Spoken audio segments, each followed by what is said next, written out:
Magandang buhay sa lahat mga friendship. This is it. Nandito na ako. This is my first day at ito, naimbitahan agad kami maggala. Pupunta daw kami sa Mount Roskill sa pinsan ng hubby ko. Ayan, ang ganda-ganda dito. At mega love shoutout nga pala kay Ate Lani Abner. Siya yung matyagang tumulong sa akin pag-asikaso ng papers ko papunta dito. Thank you Ate Lani.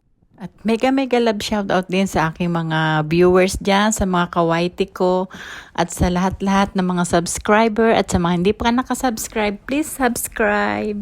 Ngayon, springtime na dito, pero malamig pa rin. Sabi nung mga taga rito, hindi na daw ganong malamig. Pero syempre sa akin, baguhan lang, sobrang malamig pa. Parang ka lang nasa probinsya, napaka-fresh ng air kasi ang daming mga puno. Green na green.